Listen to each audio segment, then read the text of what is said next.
마음이 상한 자를 함께 찬송하며 나가겠습니다. 마음이 상한 자를 고치시는 주님, 하늘의 아버지, 하늘의 아버지, 날 주관하소서. 주의 길로 인도하사 자유케 하소서. 새 일을 행하사 분케 하소서. 다시 한번 고백하겠습니다. 마음이 상한 자를, 마음이 상한 자를 고치시는 주님, 하늘의 아버지, 날 주관하소서. 주의 길로 인도하사 자유케 하소서.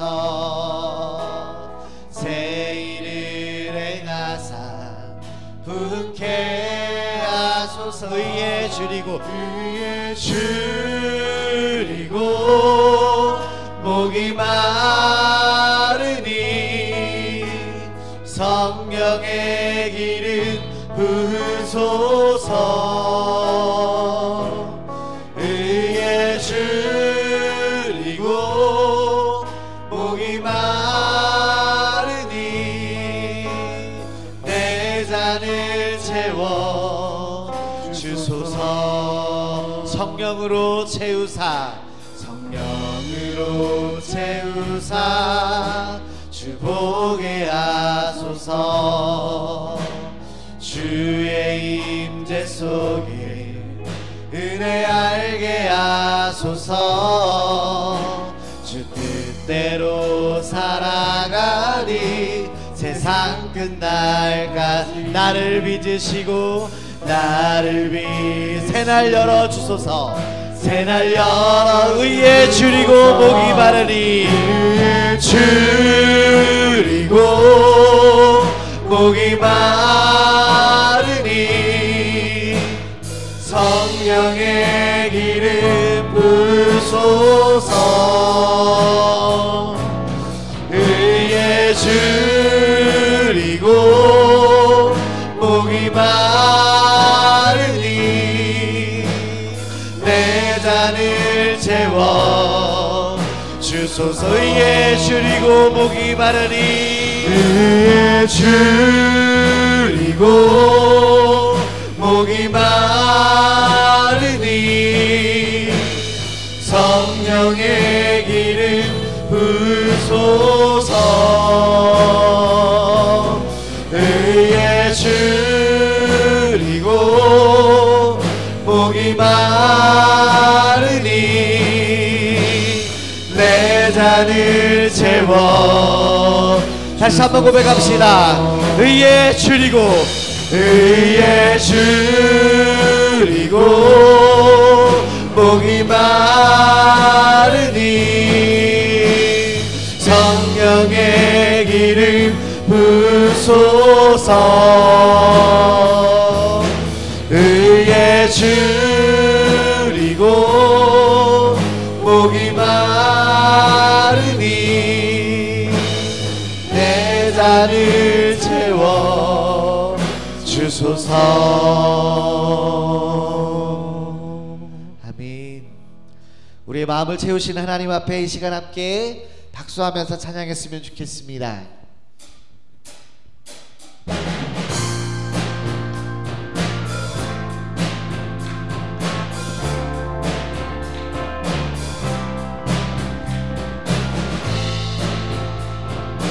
우리 슬픈 마음 있는 사람, 우리 함께 찬송하며 나아가겠습니다.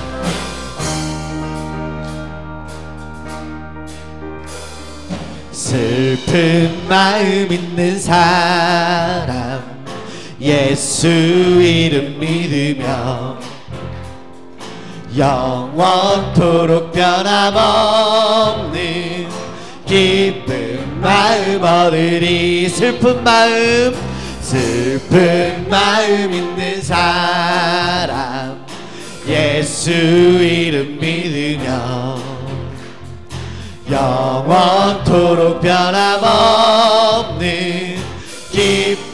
마음 얻으리. 예수의 이름은 세상의 소망이요. 예수의 이름은 천국의 기쁨일세. 우리 존귀하신 주님의 이름을 찬송합니다. 존귀하신 주의 이름 우리 기쁨 되도다.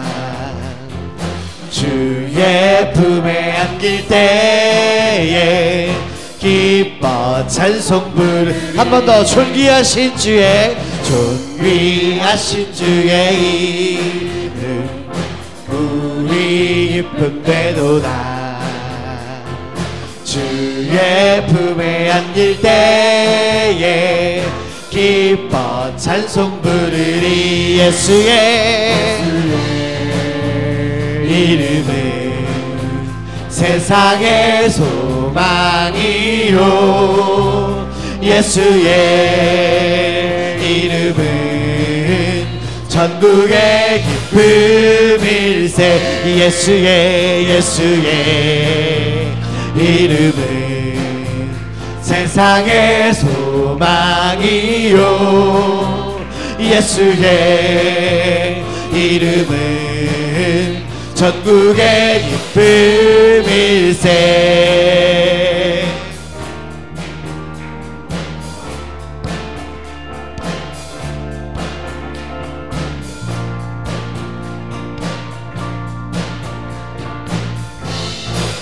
우리 갈 길 나간 후에 찬송합니다. 우리 갈 길 나간 후에 보좌 앞에 나아가 왕의 왕께 경배하며 멸류관을 드리. 우리 갈 길 나간 후에 보좌 앞에 나아가 왕의 왕께 경배하며 멸류관을 드리리. 아멘. 예수의 이름은 세상의 소망이요.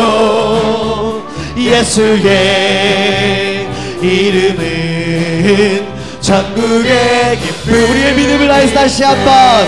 예수의 이름은 세상의 소망이요. 예수의 이름은 천국의 기쁨. 우리 계속해서 찬송하겠습니다. 편찮는 주님의 사랑과 거룩한 보혈의 공로를 우리 다 찬양을 합시다. 주님을 만나볼 때까지 예수는 우리를 깨끗게 하시는 주시니 그의 피 우리를 눈보다 더. 우리 4절로 고백합니다. 십자가 튼튼히 붙잡고 날마다 이기며 나가세. 머리에 멸류관 쓰고서 주 앞에 찬양할 때까지 예수는 우리를 깨끗게 하시는 주시니 그의 피 우리를 깨끗게 하실 주님 앞에 고백합니다. 예수는 우리를 깨끗게 하시는 주시니 그의 피 우리를 눈보다 더 이해하셨네. 살아계신 주님 앞에 영광의 박수 올려드리겠습니다. 아멘.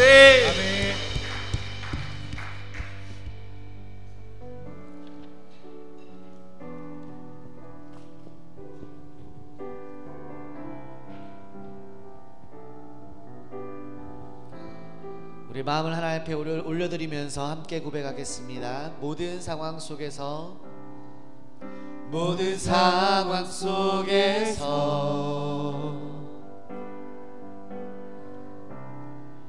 주를 찬양할지라.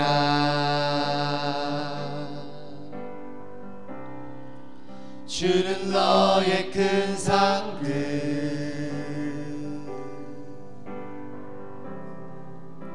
큰 도움이시라.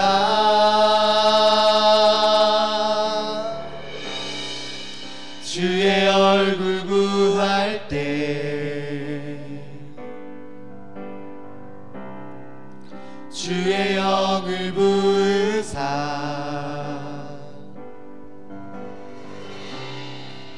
크신 사랑 안에서 주를 보게 하소서.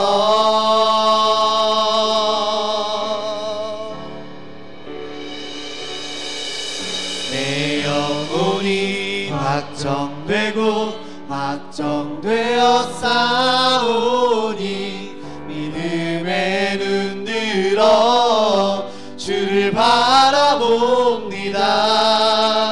내 영혼이 확정되어 싸우니 믿음에 눈 들어 주를 바라봅니다. 내 영혼이 확정되어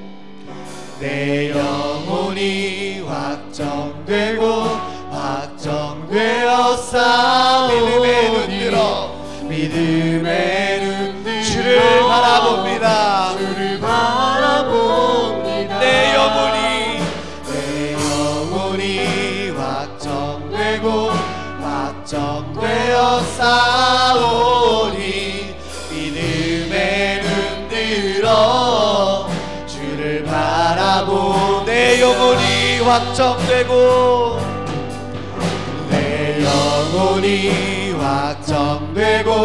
확정되어 싸우니 믿음에 눈 들어 주를 바라봅니다. 내 영혼이 확정되어 싸우니 믿음에 눈 들어 주를 바라. 우리 마지막으로 다시 한번 고백합니다. 내 영혼이 확정되어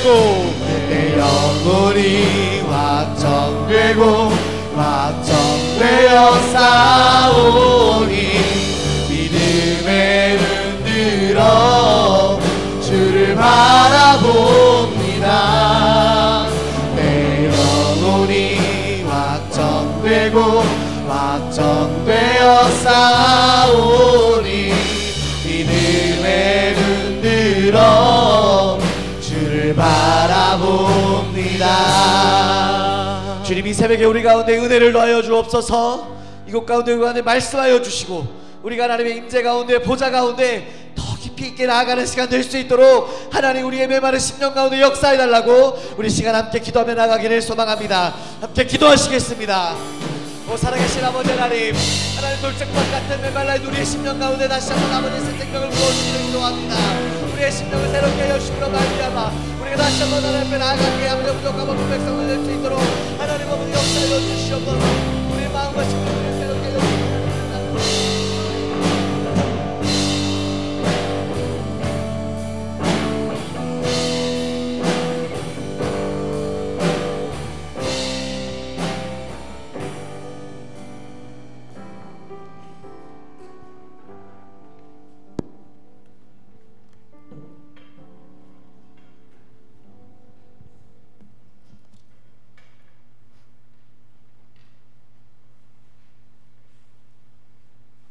함께 기도하시겠습니다.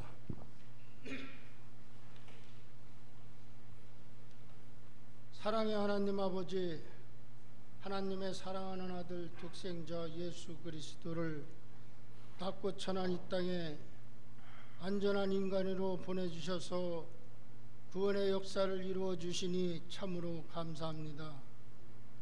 하나님 아버지의 말씀에 온전히 순종하신 예수님이 예루살렘 성에 입성하시어 보내신 마지막 일주일을 기념하며 예수님을 따라갈 수 있도록 인도하여 주심을 감사드립니다.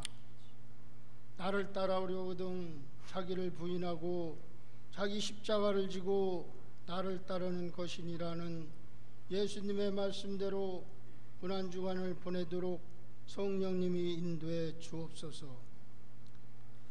예수님은 하늘의 영광을 뒤로한 채 낮고 천한 이 땅에 오셔서 이처럼 십자가의 길을 걸으셨건만 저희는 하나님의 은혜를 저버리고 살고 있음을 회개합니다.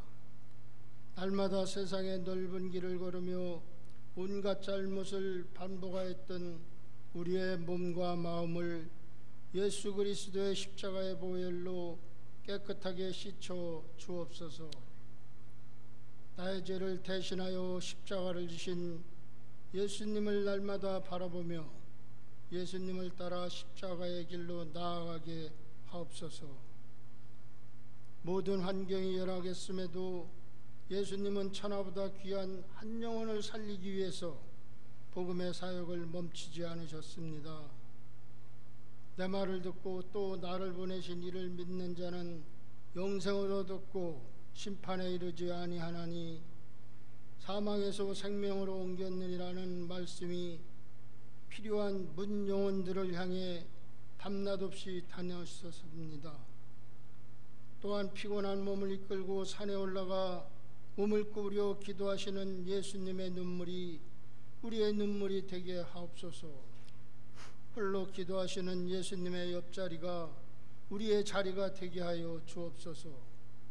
진실로 고난의 길을 걸어가신 예수님의 발자취가 우리의 발자취가 되게 하여 주시옵소서. 자비로우신 하나님, 고난주간에 온전히 예수님과 동행하게 하소서. 이 예배를 통하여 다시 한번 고난의 예수님에게 우리의 모든 시선을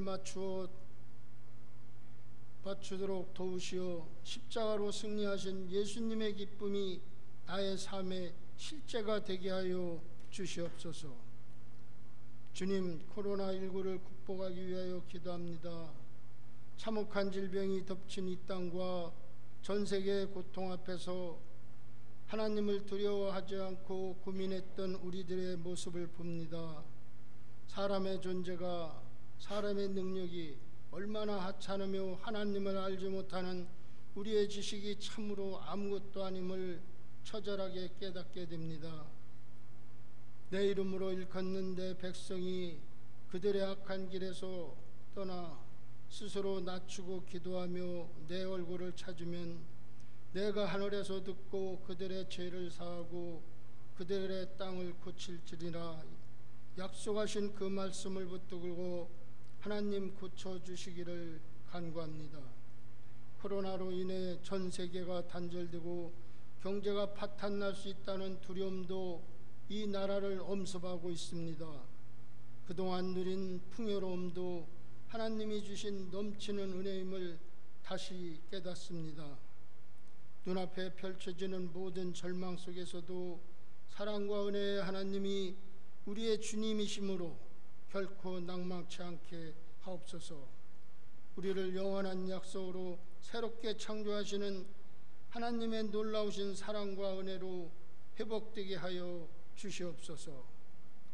고난의 메시지를 선포하시는 신성원 담임 목사님에게 십자가의 복음을 담대하게 선포할 수 있도록 은혜의 은혜를 더하여 주시옵소서. 길이요 진리요 생명 되시는 우리 주 예수님 이름으로 기도합니다. 아멘. 아멘.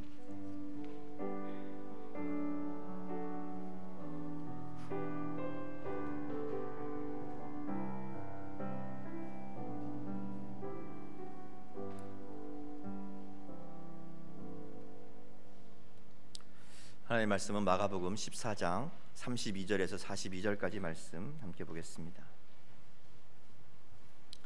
신약성경 마가복음 14장 32절에서 42절까지 말씀 한 절씩 교독하겠습니다.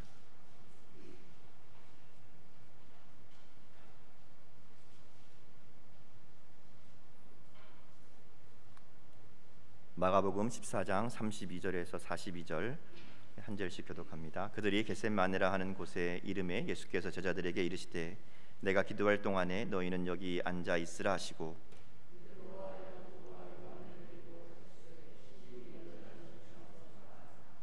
말씀하시되 내 마음이 심히 고민하여 죽게 되었으니 너희는 여기 머물러 깨어 있으라 하시고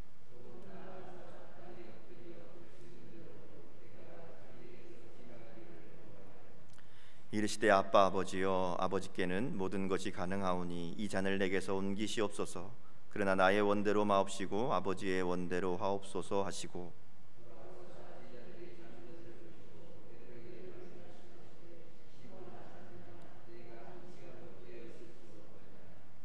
시험에 들지 않게 깨어 있어 기도하라. 마음에는 원이로되 육신이 약하도다 하시고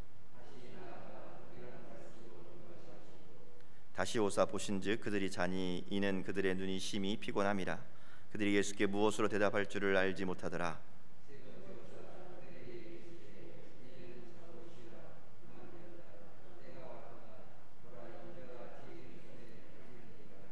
(42절) 같이 읽습니다. 일어나 함께 가자. 보라 나를 파는 자가 가까이 왔느니라. 아멘. 이번 주간부터 저희가 이제 고난주간 특별 새벽기도회를 진행합니다. 우리가 고난주간 특별 새벽기도이지만 우리가 그동안 계속 마가복음 말씀을 묵상했던 그 매일 성경 본문을 따라서 그대로 이제 부활주일까지 이 말씀을 묵상하려고 합니다. 원래 오늘 본문 말씀은 고난주간 목요일에 일어난 사건이죠. 예수님이 잡히시기 전날에 있었던 사건입니다. 34절에 보면 심히 고민하여라는 말로 예수님의 마음의 지금 상태를 우리들에게 들려줍니다. 거기에다가 슬픔과 고통의 감정까지 더해져서 이제 죽게 되었다라고 예수님이 말씀하시거든요. 내 마음이 심히 고민하여 죽게 되었으니 이렇게 말씀합니다. 십자가를 앞에 두고 예수님께서 정말 큰 고통과 근심의 마음을 표현하신 것이죠. 사실 이것은 굉장히 흥미로운 말씀이라고 할 수 있습니다. 왜냐하면 예수님은 하나님이시잖아요. 그런데 그 하나님이 전능하신 하나님이고 거센 파도를 잠재우고 폭풍우를 잠잠케 하시는 하나님이신데 그 마음 가운데 이런 근심과 슬픔과 이런 고민하는 마음이 있다 하는 것은 조금 의외의 표현이기도 합니다. 왜 하나님께서 전능하신 하나님이신 예수님께서 우리의 인간과 같은 이런 연약하고 나약한 모습을 보여주실까? 이것은 바로 우리들을 위한 주님의 모습이라는 거죠. 그래서 히브리서 2장 17절에 보면 예수 그리스도가 모든 일에 형제들과 그러니까 우리들과 같이 되심이 마땅하다 이렇게 이야기합니다. 왜냐하면 예수님께서 우리 인간과 같이 힘들고 어려운 일들을 겪으시면서 인간이 느끼는 불안과 고민과 근심과 염려와 고통을 당하는 것이 당연하다 이렇게 이야기하는 겁니다. 왜냐하면 하나님의 일에 자비하고 충성된 대제사장이 되기 위해서 예수님이 인간과 같이 되셨다라고 설명하거든요. 그러니까 무슨 말인가 하면 예수님이 우리가 겪는 연약한 이 인간이 겪는 고통과 고민이 얼마나 힘들고 어려운 것인지를 잘 보여주시는 그런 말씀이라는 겁니다. 우리가 똑같이 염려와 슬픔과 갈등과 아픔을 예수님도 다 몸소 체험하시고 아신다는 것을 우리들에게 보여주기 위한 그런 말씀이라는 거죠. 그래서 히브리서 2장 18절에 보면 이렇게 예수님께서 몸소 우리와 같은 연약한 인간이 되셔서 시험을 받고 고난을 당하셨기 때문에 그 누구보다도 시험 받고 고난 당하는 우리들을 가장 잘 도울 수 있는 구원자가 되신다 이렇게 말씀하시는 것이죠. 자, 그래서 오늘 본문을 보면 이렇게 고통 가운데 고난 가운데 있는 모습을 우리들에게 보여주시면서 그러면 이런 고난과 위기를 어떻게 이겨내는가 하는 것도 우리들에게 보여주신다는 거죠. 예수님이 이 고통을 어떻게 극복하셨는가, 예수님이 고통 가운데 어떻게 이 고통을 이기는 위로의 이 비밀을 우리들에게 보여주시는가 하는 거예요. 몇 가지 우리가 볼 수 있습니다. 첫 번째는 친구들과 함께하는 것이었다 하는 것을 우리에게 보여줍니다. 예수님께서 고통 속에서 찾고자 했던 첫 번째 위로는 친구들과 함께함을 통해서라는 거죠. 십자가를 지기 전날 밤에 겟세마네 동산으로 기도하러 가시면서 예수님께서 제자들을 데리고 가십니다. 특별히 그 가운데 베드로와 야고보와 요한을 가까이 데리고 가시죠. 일반적으로 사람들은 자기가 심한 고통을 받게 될 때에 그 고통을 아무에게도 보이고 싶어 하지 않을 때가 많이 있죠.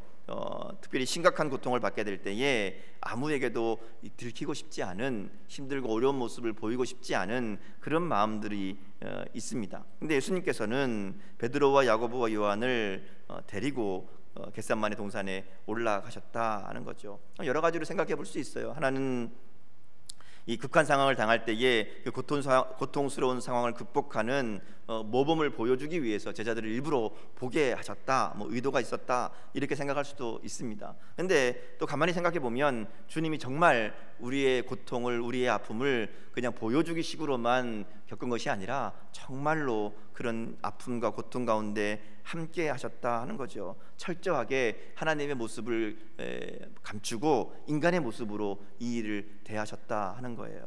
그러기에 예수님이 정말 그날 외롭고 아픈 마음으로, 또 힘들고 고통스러운 마음으로 함께 있을 제자들, 함께 있을 친구들이 필요로 했을 것이다 하는 거죠. 예수님께서는 제자들에게 이런 우정과 친구됨, 함께함, 위로를 얻는 것을 기대하셨지만 사실 제자들은 이런 기대, 이런 우정을 보이는 것에 실패했죠. 예수님은 그 외롭고 힘든 밤을 사랑하는 제자들과 친구가 되어서 함께 보내길 원했지만 제자들은 그 마음을 알지 못하고 자고 있었습니다. 근데 여기 보면 이 놀라운 사실은 그들이 그렇게 주님을 실망시켰음에도 불구하고 예수님은 여전히 그들을 친구로 인정하셨다는 거죠. 요한복음 17장에 보면 오늘 본문과 같은 상황이 나옵니다. 예수님이 겟세마네에서 기도하는 장면이 나와요. 근데 그 전에 15장에 보면 예수님이 무슨 말씀을 하시는가 하면 친구를 위해서 목숨을 버리는 것이 진정한 친구이다, 이렇게 말씀하시면서 나는 너희의 친구이다, 이렇게 얘기하시는 거예요. 주님은 여전히 그들과 함께하는, 그들에게 친구가 되기를 원하시는 그런 모습을 우리들에게 보여주신다는 거죠. 우리들도 힘든 일을 당할 때, 어려운 일을 당할 때 믿음의 친구들로부터 위로를 받을 수 있습니다. 좋은 믿음의 친구들이 있는 게 필요하지요. 근데 믿음의 친구들이 없으면 어떻게 할까요? 그럼 만들어야죠. 내가 먼저 좋은 믿음의 친구가 되면 됩니다. 교회에서 특별히 구역이나 또 전도의 모임을 통해 또 봉사하면서 함께 교제하는 것을 통해서 주님 안에서 좋은 친구들을 많이 사귈 수 있기를 바랍니다. 그런 친구가 되어서 어떤 이야기도 받아주고 특별히 힘들고 어려운 순간에 함께 있어줄 믿음의 친구들이 있고 믿음의 친구들이 된다면, 그러면 우리는 고통과 어려움을 함께 이겨내는 그런 은혜를 누릴 수 있게 된다는 거죠. 고통을 이기는 첫 번째 비결은 좋은 믿음의 친구들과 함께 하는 겁니다. 두 번째로 주님이 보여주신 고통을 이기는 비결은 하나님과 함께하는 삶을 배우는 것이죠. 물론 믿음의 친구들이 중요하고 좋지만 사람이 돕는 일에는 한계가 있습니다. 믿음의 위로가 우리에게 굉장히 힘이 되고 도움이 되지만 또 그것이 모든 것을 다 해결할 수는 없다는 거예요. 한계가 있다는 거죠. 오히려 어떤 경우에는 위로할 목적으로 다가갔다가 결과적으로는 이웃과 친구에게 피해와 또 상처를 주기도 할 때가 있다는 거죠. 위로를 주려는 마음으로 접근했다가 오히려 위로가 아닌 상처를 주는 경우들도 있다는 거예요. 인간의 한계가 그렇다는 거죠. 어쩔 수 없이. 그래서 전형적인 모델이 바로 욥의 친구들입니다. 위로하러 갔다가 오히려 위로는 못 주고 그 마음 가운데 상처를 줄 수밖에 없는, 그러니까 인간의 한계, 어쩔 수 없는 인간의 한계인 것을 우리가 수용해야 돼요. 그러면 어떻게 되냐? 친구가 위로가 되지 못할 때, 아내와 남편도 위로가 되지 못할 때, 가족도 위로가 되지 못할 때, 그럴 때가 있죠. 그럴 때 우리 주님은 하나님을 찾으셨다 하는 겁니다. 예수님은 제자들의 위로를 기대하고 마지막 고독한 순간에 그들과 함께 했지만 그들은 잠들어 있었죠. 그럴 때 예수님 어떻게 하시는가 하면 35절을 보면 조금 더 나아가사 땅에 엎드리어 이렇게 말씀합니다. 누가복음 22장에 보면 저희를 떠나 돌 던질 만큼 가서 무릎을 꿇고 기도하여 이렇게 기록되어 있습니다. 그러니까 제자들이 위로가 되지 못하는 상황에서 주님은 엎드려 기도하십니다. 오늘 36절에 보면 그 기도의 내용이 기록되어 있죠. 기도하는 첫 마디가 아빠 아버지여 이렇게 기도합니다. 이 아빠라는 말은 우리가 흔히 아버지를 친근하게 부르는 호칭이잖아요. 아버지 그러면 왠지 좀 멀어 보이는데 아빠 그러면 굉장히 가깝게 느껴지죠. 그러니까 아빠라고 부르는 거예요. 사람이 위로가 되지 못할 때, 친구가 위로가 되지 못할 때 주님은 아빠 되시는 하나님을 찾고 그 마음속에 있는 좌절과 고통과 어려움들을 쏟아놓기 시작한다는 거죠. 이게 예수님이 하신 기도의 모습입니다. 자녀들이 나이가 들어도 아빠라고 부를 때에 친근하게 다가갈 수 있는 것처럼 하나님 앞에 나아갈 때 우리도 하나님을 아빠라고 부를 수 있다는 거죠. 그러기에 하나님과 교제하는 습관이 필요합니다. 같은 내용을 기록한 누가복음에 보면 예수님께서 습관을 쫓아 기도하셨다라는 부분이 나오죠. 마지막 순간에 정말 절망적인 순간에, 고통의 순간에만 하나님을 찾은 것이 아니라 평소에 하나님을 찾는 것이 습관이 되어 있었다 하는 겁니다. 날마다 새벽 기도를 드리는 습관이 된 사람은 이 새벽에 날마다 예배하고 기도하는 것이 어떨 때에는 은혜가 되지 못할 때도 있어요. 습관적으로 나오기 때문에 어떤 날은 새벽에 일어나 기도하는 것이 피곤하기만 할 때도 있습니다. 와서 앉아 졸다 갈 때도 있습니다. 그런데 그래도 새벽에 기도하는 습관이 중요하죠. 왜냐하면 정말 하나님의 위로를 필요로 하는 순간에 그 자리에 있게 만들거든요. 그 자리에 있는 습관이 있었기 때문에 하나님의 은혜가 임하는 은혜로운 새벽을 맞이하게 만드는 습관이 된다는 겁니다. 날마다 성경을 읽고 기도하고 경건의 시간을 갖는 것이 좋은 습관이에요. 어떨 때는 말씀을 읽어도 감동이 되지 않을 때도 있고, 어떨 때는 무슨 말인지 전혀 이해가 되지 않을 때도 있고, 기도가 되지 않을 때도 있습니다. 그런데 이렇게 날마다 말씀을 묵상하는 습관을 가지고 있으면요, 정말 인생에 절실하게 하나님의 도움이 필요한 날에 이 시간이 능력을 발휘하게 된다는 거죠. 하나님의 음성이 들려지고 하나님의 손길을 체험하고 벌떡 일어설 수 있는 힘을 얻을 수 있게 된다는 겁니다. 중요한 것은 하나님과 교제하는 거예요. 하나님과 만나는 거예요. 그것이 습관이 되는 겁니다.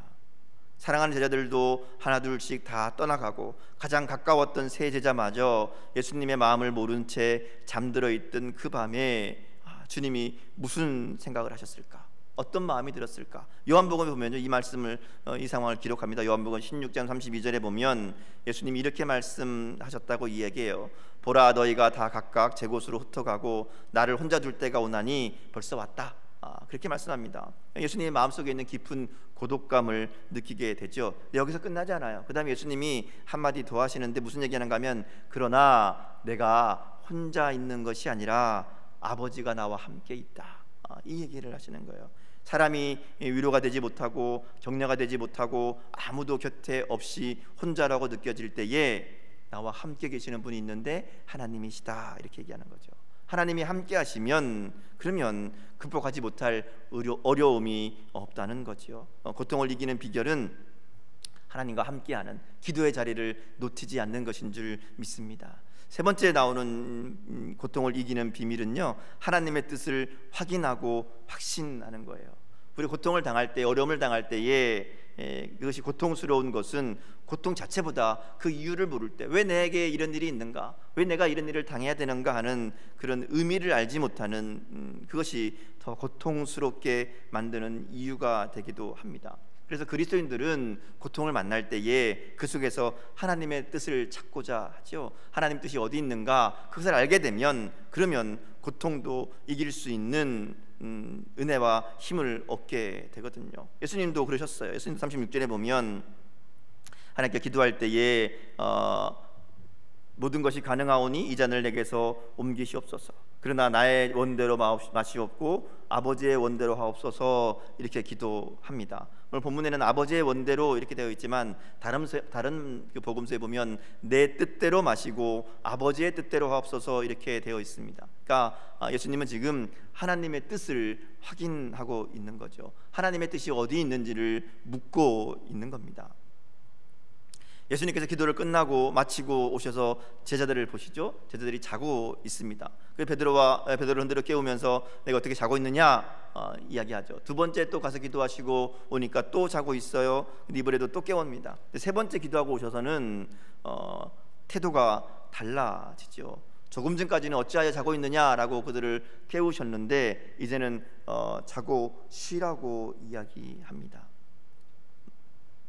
왜 이렇게 예수님의 이 태도가 달라졌을까? 아마 세 번째 기도를 하고 나신 다음에는 예수님께서 이 십자가를 완전한 하나님의 뜻으로 받아들이지 않으셨을까? 그 마음 가운데 이제 내가 이것이 하나님의 뜻임을 분명한 확신을 가지고 확인하지 않으셨을까? 우리가 하나님의 뜻을 발견하고 나면, 그래서 그것을 온전히 받아들이고 순종하고 나면 그럼 어떻게 해요? 마음에 평안이 생기죠. 그것을 받아들이기까지가 힘들고 어려운 것이지 순종하고 그것을 하나님의 뜻으로 받으면 마음이 평안해집니다. 아마 예수님이 그러지 않으셨을까? 하나님의 뜻을 아는 것이 중요합니다. 우리 인생의 정말 고통 가운데에서도 나를 향한 하나님의 뜻을 알 수 있다면, 그것의 의미를 알 수 있다면, 그러면 깨어지고 넘어져도 고통이고 힘들어도 일어날 수 있게 된다는 거죠. 이것을 통해 이루고자 하시는 하나님의 뜻이 무엇인지를 분명히 우리가 믿기 때문에 그렇습니다. 그러기에 우리 고통 속에 하나님의 뜻이 어디 있는지 그것을 묻는 것, 하나님의 뜻을 확인하는 것이 고통을 이겨낼 수 있는 세 번째 비결이 된다는 거죠. 유명한 아프리카의 선교사였던 리빙스턴이 정글에서 여러 번 죽을 뻔한 위기를 겪으면서도 이 선교를 포기하지 않았습니다. 사람들이 묻죠. 그렇게 할 수 있었던 비결이 뭐냐? 이렇게 묻는 사람들에게 리빙스턴은 늘 이렇게 대답했다 그럽니다. 한 가지입니다. 전 늘 이것을 생각하며 선교를 진행했습니다. 제가 위험할 때마다, 어려울 때마다 저는 이렇게 생각했습니다. 하나님이 나를 이곳에 보내셨다면 나를 향한 하나님의 사명을 다할 때까지는 결코 나는 죽지 않을 것이다. 나의 사역, 나의 사명을 다할 때까지는 결코 죽지 않는다는 것을 믿었다는 거죠. 그래서 그것이 자기를 견디게 했다고 고백합니다. 하나님의 뜻이 우리 가운데 있다면 그 일을 이루시는 하나님의 역사하심이 우리 가운데 분명히 있다는 거죠. 그러기에 내가 지금 고통당한다 할지라도, 어려움 가운데 있다 할지라도 내 삶을 향한 하나님의 뜻이 분명하다면, 그 하나님의 뜻이 분명히 우리 가운데 이루어질 것을 믿는다면 우리가 견뎌내고 승리할 수 있게 된다는 거죠. 십자가를 받아들이기로 결심하고, 그리고 여유와 평화 속에서 그 일들을, 십자가의 길을 묵묵히 걸어가셨던 예수님처럼 우리들도 그 어떤 문제와 어려움이 있다 할지라도 우리 삶을 향한 하나님의 뜻을 확인하고 그 하나님의 뜻에 순종할 수 있다면, 그러면 그 고통을 극복할 수 있게 된다는 겁니다. 주님을 닮아가는 길이 쉽지 않죠. 힘들고 어려운 길입니다. 그렇기에 우리가 기도해야 될 줄 믿습니다. 우리의 삶에 예수님처럼 겟세마네의 동산이 있어야 될 줄 믿습니다. 주님은 십자가를 앞두고 겟세마네 동산에 오셔서 기도하셨죠. 그곳이 특별한 장소가 아닙니다. 늘 기도하던 곳이기에 그곳에서 기도하시고 그 겟세마네의 기도를 통해서 십자가의 길을 걸어가신 줄 믿습니다. 그러기에 우리 인생에 이 겟세마네가 있는 사람은 복된 인생이 되는 거죠. 기도의 장소가 있는 사람, 그것이 골방이든지 교회이든지 어느 곳이든지 겟세마네의 동산을 만들 수 있기를 바랍니다. 기도는 십자가를 지고 갈 수 있는 능력을 만들어 주지요. 예수님도 기도하시고 이 십자가를 지신 것을 우리가 기억해야 됩니다. 그러기에 겟세마네가 아니면 우리가 주님의 길을 따를 수 없다는 것을 다시 한번 기억하고, 그러기에 우리의 삶 속에 주님이 기도하셨던 겟세마네 동산과 같은 기도의 동산이 세워질 수 있기를 원합니다. 이것이 주님께서 십자가를 지시기 하루 전날 우리에게 보여주신 교훈인 줄 믿습니다. 시련이 닥쳐올 때에 낙심하지 말고 기도합시다. 간절히 기도할 때 자기의 뜻을 주장하는 것이 아니라 하나님의 뜻이 어디 있는지 확인하고 순종하기 위해 기도해야 될 줄 믿습니다. 형제와 자매들과 함께 주 안에서 온전히 신앙생활하도록 격려하고 그들을 위해 중보하고 그들과 함께하는 모습이 우리 가운데 있기를 원합니다. 하나님의 마음에 합한 기도, 하나님의 뜻을 확인하고 순종하는 기도를 통해서 우리의 삶 속에 풍성한 열매를 거두어가는 기도의 용사들이 되는 저와 여러분의 삶이 될 수 있기를 주님의 이름으로 축복합니다. 함께 기도하겠습니다.